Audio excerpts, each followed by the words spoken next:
osoo gaafa wallaalan ka beekutti dhiisanii osoo gaafa bitatan daldaltutti dhiisanii osoo diina buqqisuu qeerrichatti dhiisanii maal godha sagalee akkasiin qabu.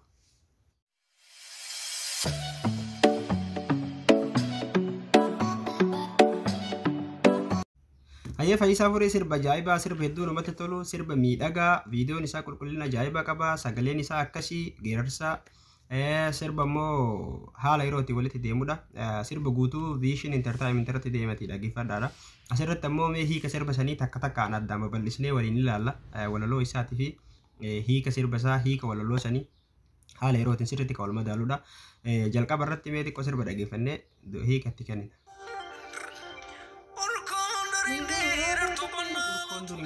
Qondaalatu geerara diina biyyarraa haraa.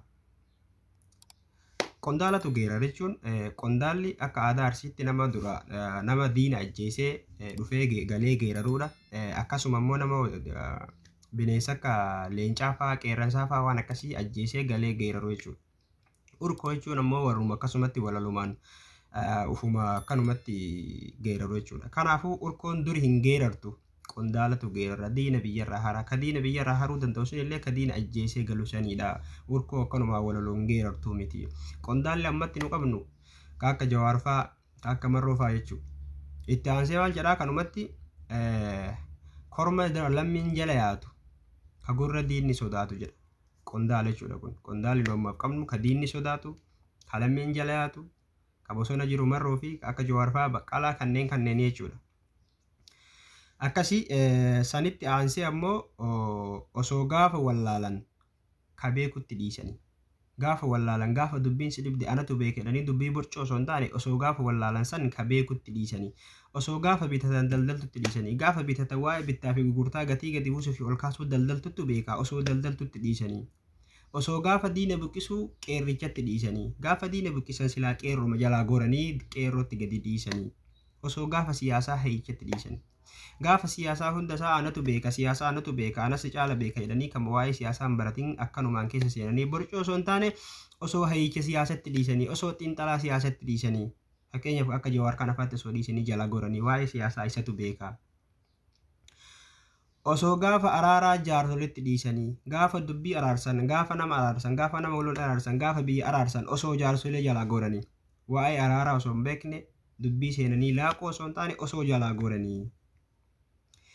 Osoo gaafa hooggansaa nama sirriitti dhiisanii osoo gaafa hooggansa filatan nama sirrii nama sabaaf yaadu nama sabaaf quuqamu nama waa beeku nama akkatti sabaan deeman beeku akka biyya kanumatti biyyi kan osoo hin taane ka dubbii borcee bakka fedhe seenee biyya walitti buusee biyya daaraa godhee nama ajjeesu kan osoo hin taane nama waa beekutti osoo dhiisanii nama sirriitti osoo dhiisanii silaa waa hin rakkatanii dhugaa ofii hin dhabanii diina jalan bulanii sirrii dhaqa osoo gaafa hooggansaa nama sirriitti dhiisanii waa'ee sin rakkannu dhugaa kenna sin dhabnu diina jala sin bullu kana hunda kan godhe immoo nama sirriitti dhiisuu dhabuu keenna wal dhagahuu dhabuu keenyatu akkas nu godhe jedha jechuudha.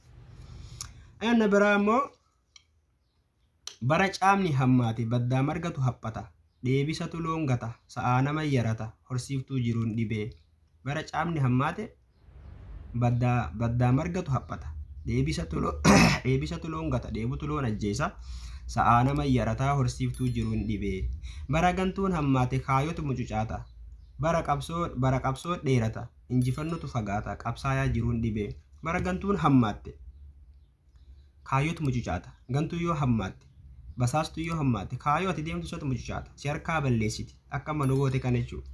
Injifannotu fagaata injifannoon sitti dheerata qabsaayaa jiruun dhibee akka ammaa kana jechuudha. Gantuun hammaattee kaan hidhatti guurtee kun ammoo gara bosonaa badee qabsoon dheerattee qabsaayaa jiruun dhibee qabsaayaan fala dhabaa gaafa gantuun baay'atte gaafa gantuun hammaatte jechuudha. Okay.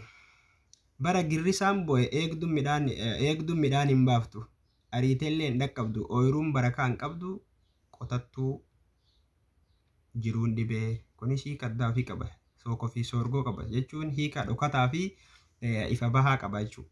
Akka gubbarratti yoo ilaalle bara girrisaan waamni midhaan nyaatu sani waan midhaan itti bu'ee midhaan nyaatu eegduun hin baaftu eegduun ariiteellee hin dhaqqabdu girrisaa kanarraa ariiteellee ooyirurraa inni godhuu hin dandeettu ooyiruun barakaa hin qabdu qotattuu jiruun dhibee bara hayyumma seene hallayyaan taane seene bara hayyumma seene hallayyaan taane seene qomoon irraa baqata gareen taane irkata kanaaf dubbiin nu dhibee yoo wal kabajuun hafee yoo wal kabaluun dhufe kaayoo sabaattu gufata wallaalan nurraa cita kaayoo isaattu gufata kanaaf dubbiin nu dhibee yoo wal kabajuun hafee wal kabaluun dhufe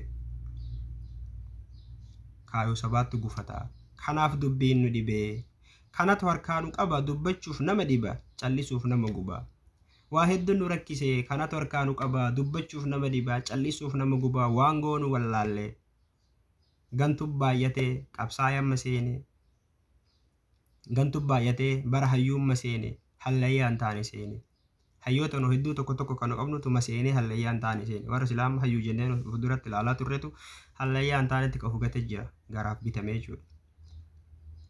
Bara gantuun hammaatte gantutu hammaatee kaayoon sabaa mucicaatte bara qabsootu dheerataa jira.